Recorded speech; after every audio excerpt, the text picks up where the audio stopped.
എല്ലാവർക്കും ചാരം അടുക്കളയിലേക്ക് സ്വാഗതം. നമുക്കിതൊരു ബേക്കറി ഐറ്റം ആയാലോ? ദിൽകുഷ് എല്ലാവരും കേട്ടിട്ടുണ്ടോ?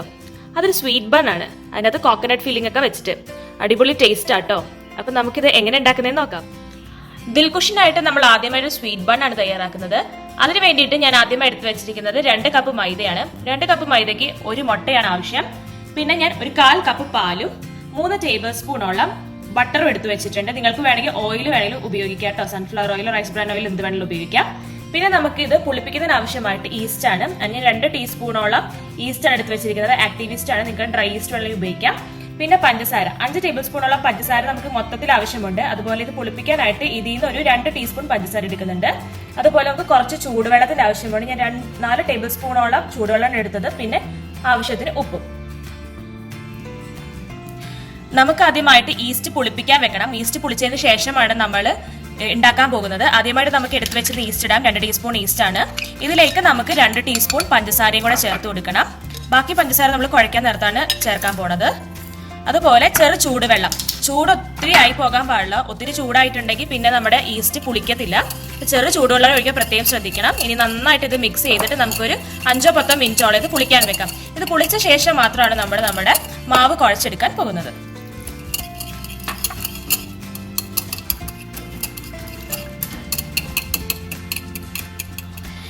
ഇതിപ്പോ 10-15 മിനിറ്റ് ആയിട്ടുണ്ട്. നമ്മുടെ ഈസ്റ്റ് നന്നായി തന്നെ പുളിച്ചിട്ടുണ്ട്. അപ്പൊ നമുക്ക് ഇതിന്റെ അകത്തേക്ക് ഇനി ബാക്കിയുള്ള ഇൻഗ്രീഡിയൻസ് ഒന്ന് ചേർത്ത് നന്നായി മിക്സ് ചെയ്തെടുക്കാം. നമ്മുടെ 1/4 കപ്പ് പാല്, പഞ്ചസാര, മുട്ട, ഉപ്പ്, ഇത്രയും സാധനങ്ങൾ ചേർത്ത് നന്നായിട്ട് ആദ്യം മിക്സ് ചെയ്തെടുക്കണം.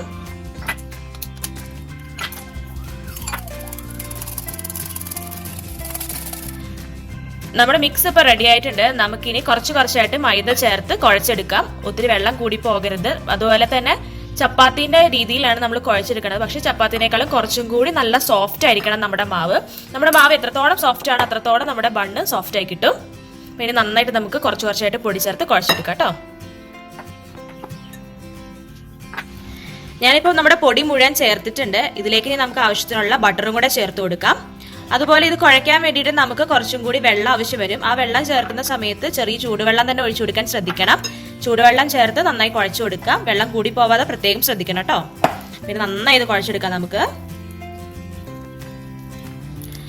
നമ്മുടെ മാവ് ഇപ്പൊ റെഡി ആയിട്ടുണ്ട്. നന്നായി തന്നെ ഞാൻ കുഴച്ചെടുത്തു. കുറച്ച് സമയം എടുത്താണ് കുഴച്ചെടുത്തത്. പിന്നെ ഇതിന്റെ അകത്ത് ഞാൻ പാല് കൂടാണ്ട് ഒരു 2-3 ടേബിൾ സ്പൂൺ വെള്ളം കൂടിയാണ് ചേർത്ത് കൊടുത്തത് കേട്ടോ. പിന്നെ ഓരോ മൈദയുടെയും പൊടിന്റെ ഒക്കെ അനുസരിച്ച് വെള്ളത്തിന്റെ അളവിൽ വ്യത്യാസം വരും. അപ്പൊ ശ്രദ്ധിച്ച് വേണം ചെയ്യാൻ. ഒരിക്കലും കട്ടിയായി പോയത് നല്ല സോഫ്റ്റ് ഡൗ ആണ് നമുക്ക് ആവശ്യം. അപ്പൊ അതിനനുസരിച്ച് വേണം കുഴച്ചെടുക്കാൻ. ഇനി നമുക്ക് ഇതിന്റെ പാത്രത്തിന്റെ സൈഡിലും അടിഭാഗത്തൊക്കെ ആയിട്ട് എണ്ണയോ എന്ത് വേണമെങ്കിലും തേച്ച് കൊടുക്കാം. കാരണം ഇത് പുളിച്ച് വരുമ്പോഴത്തേക്ക് അല്ലെങ്കിൽ സൈഡിലൊക്കെ ഒട്ടിപ്പോവാൻ ചാൻസ് ഉണ്ട്. അപ്പൊ നമുക്കിത് തേച്ചിട്ട് ഇത് 1 മണിക്കൂറോളം നമുക്ക് പുളിക്കാൻ വെക്കാം. നമ്മുടെ മാവിന് പുളിക്കാൻ വെക്കുന്ന സമയത്ത് ഒരു മൂടി വെച്ചിട്ടോ അല്ലെങ്കിൽ ഒരു പ്ലാസ്റ്റിക് റാപ്പ് വെച്ചിട്ടോ എന്തെങ്കിലും വെച്ചൊന്ന് മൂടി കൊടുത്തതിന് ശേഷം വേണം പുളിക്കാൻ വെക്കാൻ. എയർ കിടക്കാതിരിക്കാൻ പ്രത്യേകം ശ്രദ്ധിക്കണം കേട്ടോ. പിന്നെ ചൂടുള്ള സ്ഥലത്താണെങ്കിൽ പെട്ടെന്ന് പുളിച്ച് വരും. തണുപ്പുള്ള സ്ഥലത്താണെങ്കിൽ പുളിക്കാൻ ഇച്ചിരി താമസം വരും. അപ്പൊ നിങ്ങൾ ശ്രദ്ധിച്ചിട്ട് വേണം പുളിക്കാൻ വെക്കാൻ വേണ്ടിട്ട് കേട്ടോ. നമ്മുടെ മാവ് പുളിക്കുമ്പോഴത്തേക്ക് നമുക്ക് അതിനുള്ള ഫില്ലിങ്ങും കൂടെ റെഡിയാക്കി എടുക്കാം. നമ്മൾ തേങ്ങന്റെ ഫില്ലിംഗ് ആണ് ചെയ്യുന്നത്. അതിന് വേണ്ടിയിട്ട് ഞാൻ 2 കപ്പോളം തേങ്ങ എടുത്ത് വെച്ചിട്ടുണ്ട്. അതുപോലെ ഞാൻ 4 ടേബിൾ സ്പൂൺ പഞ്ചസാര എടുത്തിട്ടുണ്ട്. നിങ്ങൾക്കത് കൂട്ടോ കുറയ്ക്കുകയോ വേണമെങ്കിൽ ചെയ്യാം. കാരണം നമ്മൾ ബണ്ണിന്റെ മാവ് ഉണ്ടാക്കിയപ്പോഴത്തേക്ക് അതിലും പഞ്ചസാര ഇട്ടിരുന്നു. വേണമെങ്കിൽ നിങ്ങൾക്ക് ആ ബണ്ണിലെ പഞ്ചസാരയുടെ അളവും കൂട്ടോ കുറയ്ക്കുകയോ ചെയ്യാവുന്നതാണ് കേട്ടോ. പിന്നെ ഞാനിവിടെ ഏലക്കയും ജീരകവും പൊടിച്ചത് 1 ടീസ്പൂണിൽ എടുത്തിട്ടുണ്ട്. പിന്നെ കിസ്മിസും അണ്ടിപ്പരിപ്പും എടുത്തിട്ടുണ്ട്. നിങ്ങൾക്ക് ഇതിന് പകരം വേണമെങ്കിൽ ടൂട്ടി ഫ്രൂട്ടിയോ അല്ലെങ്കിൽ ചെറിയോ എന്ത് വേണമെങ്കിലും ഉപയോഗിക്കാവുന്നതാണ്. എല്ലാം ചെറിയ കഷ്ണങ്ങളാക്കി മുറിച്ചിട്ട് ഉപയോഗിക്കണം. ഞാനിപ്പോൾ ഇത്ര ഉപയോഗിക്കുന്നുള്ളൂ. പിന്നെ ഇതിന്റെ കൂടെ നമുക്ക് 1 ടീസ്പൂണോളം നെയ്യും കൂടെ ചേർത്ത് കൊടുക്കാവുന്ന കേട്ടോ. നമുക്കിത് ഫില്ലിംഗ് ഉണ്ടാക്കിയെടുക്കാം. ഞാൻ 1 ടീസ്പൂൺ നെയ്യ് ഒഴിക്കുന്നുണ്ട്. ഇതിലേക്ക് നമ്മുടെ ബാക്കിയുള്ള ഇൻഗ്രീഡിയൻസ് ഒക്കെ ചേർത്ത് കൊടുക്കാം. 4 ടീസ്പൂൺ പഞ്ചസാരയും ജീരകം ഏലക്കയും കൂടെ പൊടിച്ചത്,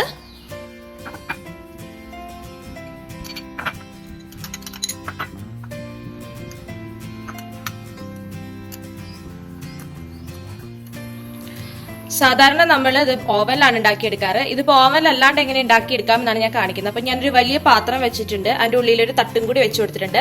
നമ്മൾ ഇനി ഇത് പ്രീഹീറ്റ് ചെയ്യാണ് ചെയ്യുന്നത്. ഒരു 10 മിനിറ്റോളം പ്രീഹീറ്റ് ചെയ്യാം. നമുക്ക് അടച്ചു വെച്ചാണ് ഞാൻ പ്രീഹീറ്റ് ചെയ്യാൻ പോകുന്നത്. അതിനുശേഷം നമ്മൾ ഇതിന്റെ ഉള്ളിൽ വെച്ചിട്ട് വേവിച്ചെടുക്കാൻ പോകുന്നത്.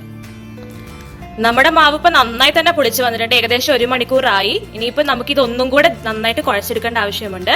ഇനി നമുക്ക് താത്തി നോക്കാം. കണ്ടോ, താത്തുമ്പോഴത്തേക്കും അതങ്ങ് താന്നു പോകും. ഇനി നന്നായിട്ട് കുഴച്ചെടുക്കണം കേട്ടോ. വേണമെങ്കിൽ കുറച്ച് കയ്യിൽ എണ്ണയോ നെയ്യോ എന്തെങ്കിലും പുരട്ടിയിട്ട് കുഴച്ചെടുക്കാവുന്നതാണ്.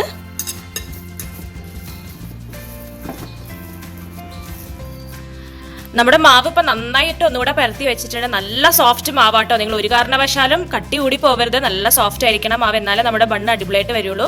ഇനി നമുക്കിതൊന്ന് രണ്ടാക്കി മുറിച്ചെടുക്കണം. ഇങ്ങനെ രണ്ടാക്കി മുറിച്ചെടുക്കുമ്പോൾ ഒരു പീസ് കുറച്ച് വലുതായിരിക്കണം, ഒരു പീസ് ചെറുതും. അങ്ങനത്തെ രീതിയിൽ വേണം കട്ട് ചെയ്തെടുക്കാൻ. ഇനി നമുക്ക് ഓരോ പീസും കുറച്ച് പൊടി തൂകിയിട്ട് പരത്തിയെടുക്കണം. ആദ്യം നമ്മൾ ചെറിയ പീസ് മാവാണ് എടുത്ത് പരത്തിയെടുക്കാൻ പോകുന്നത്.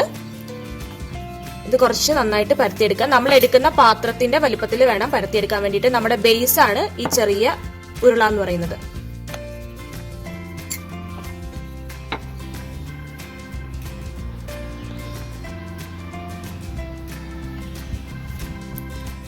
ഒരു 1/4 ഇഞ്ച് കനത്തിലാണ് ഞാനിപ്പോ നമ്മുടെ ബേസ് ലെയർ പരത്തിയെടുത്തിരിക്കുന്നത്. ഇനി ഒരു പാത്രത്തിലേക്ക് വെക്കാം. ഈ പാത്രത്തിൽ ഞാൻ ഒരു ബട്ടർ പേപ്പർ വെച്ചിട്ടുണ്ട്. ബട്ടർ പേപ്പറിൽ കുറച്ച് വെണ്ണയും കൂടെ തടവി കൊടുത്തിട്ടുണ്ടായിരുന്നു. ഇതിന്റെ പൊക്കത്തേക്ക് ഞാൻ വെച്ചിട്ട് കറക്റ്റ് ആ പാത്രത്തിന്റെ ഷേപ്പിലേക്ക് ഞാനത് പരത്തി വെച്ചിട്ടുണ്ട്. ഇനി നമുക്ക് ഇതിന്റെ ഉള്ളിലേക്ക് ആ ഫില്ലിങ്സ് കൂടെ വെച്ച് കൊടുക്കാം. അതിനുശേഷമാണ് നമ്മുടെ മേലത്തെ ലെയറും കൂടി ഇതുപോലെ തന്നെ പരത്തി നമ്മൾ എടുത്തു വെക്കണം. ആദ്യം ഫില്ലിങ്സ് നിറയ്ക്കാം. അതുപോലെ സൈഡിൽ കുറച്ച് സ്ഥലം വിട്ടിട്ട് വേണം നിറയ്ക്കാൻ വേണ്ടിയിട്ട്. നമുക്ക് ഒട്ടിക്കാനുണ്ട് മേലത്തെ ലെയർ. അപ്പൊ നടുഭാഗത്തായിട്ട് വേണം നമ്മൾ വെക്കാൻ വേണ്ടിയിട്ട്.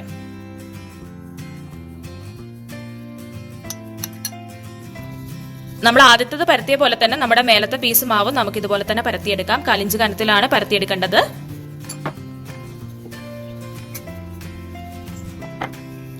ഇപ്പൊ പരത്തിയ പീസ് നമുക്ക് ഇതുപോലെ എന്റെ മേലിലേക്ക് വെച്ചു കൊടുക്കാം. ഇതിനങ്ങനെ വെച്ചതിന് ശേഷം നമ്മൾ സൈഡ് നന്നായിട്ട് സീൽ ചെയ്ത് കൊടുക്കണം. അല്ലെങ്കിൽ നമ്മുടെ ബേക്ക് ചെയ്ത് വരുമ്പോഴത്തേക്കും സൈഡൊക്കെ പൊട്ടിപ്പോവാൻ ചാൻസ് ഉണ്ടാകും. ഞാൻ ഉള്ളിലോട്ട് ഇങ്ങനെ വെച്ചാണ് കൊടുക്കുന്നത്.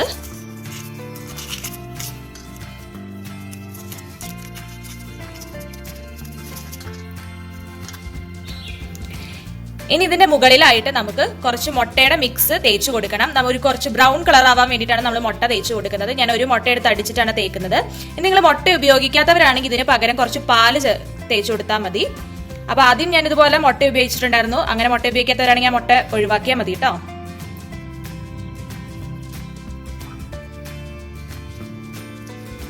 ഇതിപ്പോ ഞാൻ മുട്ട എല്ലാ ഭാഗത്തേക്കും തേച്ച് പിടിപ്പിച്ചിട്ടുണ്ട്. അതുപോലെ നിങ്ങളുടെ കയ്യിൽ വെള്ള എള്ളുണ്ടെങ്കിൽ ഈ സമയത്ത് മുകളിൽ തൂക്കി കൊടുക്കാവുന്നതാണ്. നല്ല ഭംഗിയായിരിക്കും അത് കാണാൻ വേണ്ടിയിട്ട്. ഇനി നമ്മളിത് അടച്ചിട്ട് ഒരു 10 മിനിറ്റും കൂടെ പുളിപ്പിക്കാൻ വെക്കണം. അപ്പൊ ഒന്നും കൂടെ ഒന്ന് പൊന്തി വരും. അതിനുശേഷമാണ് നമ്മൾ ബേക്ക് ചെയ്തെടുക്കാൻ പോകുന്നത്. ഇപ്പൊ 10 മിനിറ്റ് പ്രീഹീറ്റ് ആയ പാനിലേക്ക് ഞാൻ നമ്മുടെ ബ്രെഡിന്റെ മിക്സ് വെച്ച് കൊടുത്തിട്ടുണ്ട്. ഇനി ഒരു 40 മുതൽ 45 മിനിറ്റ് വരെ എടുക്കും ഇത് വേകാൻ വേണ്ടിയിട്ട്. പിന്നെ നിങ്ങളുടെ ഗ്യാസിന്റെ തീന്റെ ഒക്കെ ഇതിനനുസരിച്ച് വ്യത്യാസം വരും. 1 മണിക്കൂർ വരെ ചില സമയത്ത് എടുക്കാറുണ്ട്. അപ്പൊ അതിന് നോക്കിയിട്ട് വേണം നിങ്ങൾ ചെയ്യാൻ വേണ്ടിയിട്ട്. പിന്നെ തീ വെക്കുമ്പോൾ ശ്രദ്ധിക്കാണ്ട് ലോ ടു മീഡിയം ഹീറ്റിൽ വേണം വെക്കാൻ വേണ്ടിയിട്ട്. ഒത്തിരി തീ കൂട്ടി വെക്കരുത് കേട്ടോ. ഇനി നമുക്കത് 45 മിനിറ്റ് ആയിട്ട് നമുക്ക് നോക്കാം. ഇതിപ്പോ 45 മിനിറ്റ് അല്ല, 1 മണിക്കൂർ എടുത്തിട്ടാണ് നമ്മുടെ ഇപ്പം വെന്ത് വന്നിട്ടുണ്ട്. അത്യാവശ്യം നല്ല കട്ടിയുള്ളതുകൊണ്ടാന്ന് തോന്നുന്നു 1 മണിക്കൂറോളം എടുത്തിട്ടുണ്ട്. ഇനിയിപ്പോ ഞാനത് പാത്രത്തിൽ നിന്ന് പെട്ടെന്ന് തന്നെ മാറ്റിയിട്ടുണ്ട്. അതിനകത്ത് തന്നെ അധികം നേരം വെക്കാതപ്പോൾ കട്ടിയായി പോകാനുള്ള ചാൻസ് കൂടുതലാണ്. ഇത് പുറത്തെടുത്ത ഉടനെ തന്നെ നമുക്ക് അതിന്റെ പുറത്തേക്ക് കുറച്ച് വെണ്ണ തടവി കൊടുക്കാവുന്നതാണ്. അതിനുശേഷം നമുക്കിത് കുറച്ചു നേരം ചൂടാറാൻ വേണ്ടി മാറ്റി വെക്കണം. ചൂടാറിയ ശേഷമാണ് നമ്മളിത് ഡിമോൾഡ് ചെയ്തെടുക്കാൻ പോകുന്നത്. ദേ ഇപ്പൊ ഞാൻ ഡിമോൾഡ് ചെയ്ത് വെച്ചിട്ടുണ്ട് ചൂടാറി കഴിഞ്ഞപ്പോഴത്തേക്കും. അതുപോലെ ആ പുറകിലുണ്ടായിരുന്ന ബട്ടർ പേപ്പർ ഞാൻ പൊളിച്ചു കളഞ്ഞു. കണ്ട് അടിപൊളിയായിട്ട് വന്നിരിക്കുന്നത്. നല്ല സോഫ്റ്റും ആണ്. നല്ല അടിപൊളിയായിട്ടാണ് ബണ്ണ് വന്നിരിക്കുന്നത്. നമുക്കിനി ഒന്ന് മുറിച്ചും കൂടി നോക്കാം കേട്ടോ എങ്ങനെയുണ്ടെന്ന്.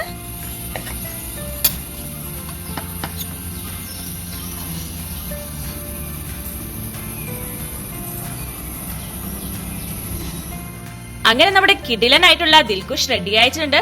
സൂപ്പർ ആണിത്. നല്ല കിടിലൻ ടേസ്റ്റും ആട്ടോ. അതുപോലെ തന്നെ നല്ല സോഫ്റ്റും ഉണ്ട്. ഞാൻ ഈ പറഞ്ഞ റെസിപ്പിയിൽ അതുപോലെ തന്നെ നിങ്ങൾ ചെയ്തിട്ടുണ്ടെങ്കിൽ നിങ്ങൾക്ക് തീർച്ചയായിട്ടും ഇതുപോലെ തന്നെ ഉണ്ടാക്കി എടുക്കാവുന്നതേ ഉള്ളൂ. അപ്പൊ നിങ്ങൾ ഉണ്ടാക്കി നോക്കി ഇഷ്ടപ്പെട്ടിട്ടുണ്ടെങ്കിൽ കമന്റ് കൂടെ ചെയ്യാൻ മറക്കല്ലേ. അപ്പൊ ആദ്യമായി കാണുന്നവരുണ്ടെങ്കിൽ ഒന്ന് സബ്സ്ക്രൈബ് ചെയ്യുക. അതുപോലെ ഈ ഡിഷ് ഇഷ്ടപ്പെട്ടിട്ടുണ്ടെങ്കിൽ ഒന്ന് ലൈക്ക് കൂടെ ചെയ്യാൻ മറക്കരുതേ. അപ്പോൾ ഇതുപോലത്തെ പുതിയ ഡിഷുകളുമായിട്ട് ഞാൻ ഇനിയും വരും. അതുവരെ എല്ലാവർക്കും ബൈ ബൈ.